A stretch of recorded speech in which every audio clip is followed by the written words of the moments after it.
Pemerintah Kota Banjarmasin memberikan surat edaran terkait larangan pelaksanaan pembelajaran tatap muka bagi kelurahan yang berstatus zona orange atau Habang.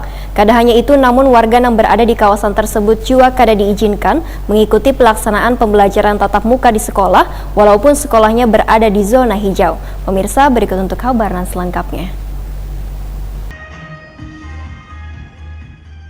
Pemerintah Kota Banjarmasin memberikan surat edaran terkait larangan pelaksanaan pembelajaran tatap muka bagi kelurahan yang berstatus zona orange atau Habang. Surat edaran ini ternyata kada hanya berlaku bagi sekolah yang kada bisa melaksanakan pembelajaran tatap muka di wilayah kelurahan yang berstatus zona orange atau Habang, namun warga yang berada di kawasan tersebut juga kada diizinkan mengikuti pelaksanaan pembelajaran tatap muka di sekolah, walaupun sekolahnya berada di zona hijau. Himbauan tersebut ternyata akan diketahui oleh seberatan sekolah, karena SMP Negeri 1 Banjarmasin yang berada di wilayah berstatus zona hijau menurunkan hampir 30% peserta didik barunya di hari pertama untuk mengikuti pelaksanaan pembelajaran tatap muka tanpa melakukan pemeriksaan domisili siswa. Kepala SMP Negeri 1 Banjarmasin, Gusti Khairul Rahman Wehetakuni Prima TV Baisukan Senin 12 Juli 2021 mengaku baru mengetahui surat edaran terkait larangan peserta didik yang berasal dari kelurahan yang berstatus zona oranye atau Habang untuk kada mengikuti pelajaran tatap muka atau diganti dengan pembelajaran secara daring.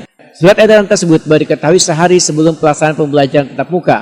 Gusti Khairul Rahman menegaskan, sekolah hanya mengetahui dari surat edaran tersebut bila sekolah yang berada di zona orange atau Habang kada diperbolehkan melaksanakan pembelajaran tatap muka, namun kada mengetahui bahwa siswa yang berasal dari daerah tersebut juga akan diperbolehkan untuk mengikuti pelaksanaan pembelajaran tatap muka.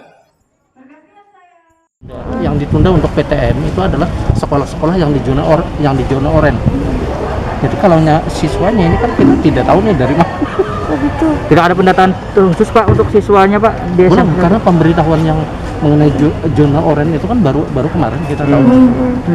Berarti sekolah tetap kekeh sekolahnya gitu Pak? Sekolah yang di zona oranye yang ditunda PTM.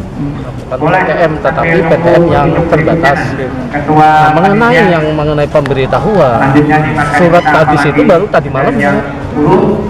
Lanjutannya apa? Tapi ada yang sudah tahu kemarin sore ada. Jadi kan kita tidak mungkin hari Minggu. Gusti Khairul Rahman berharap pelaksanaan pembelajaran tatap muka ini bisa berjalan dengan lancar.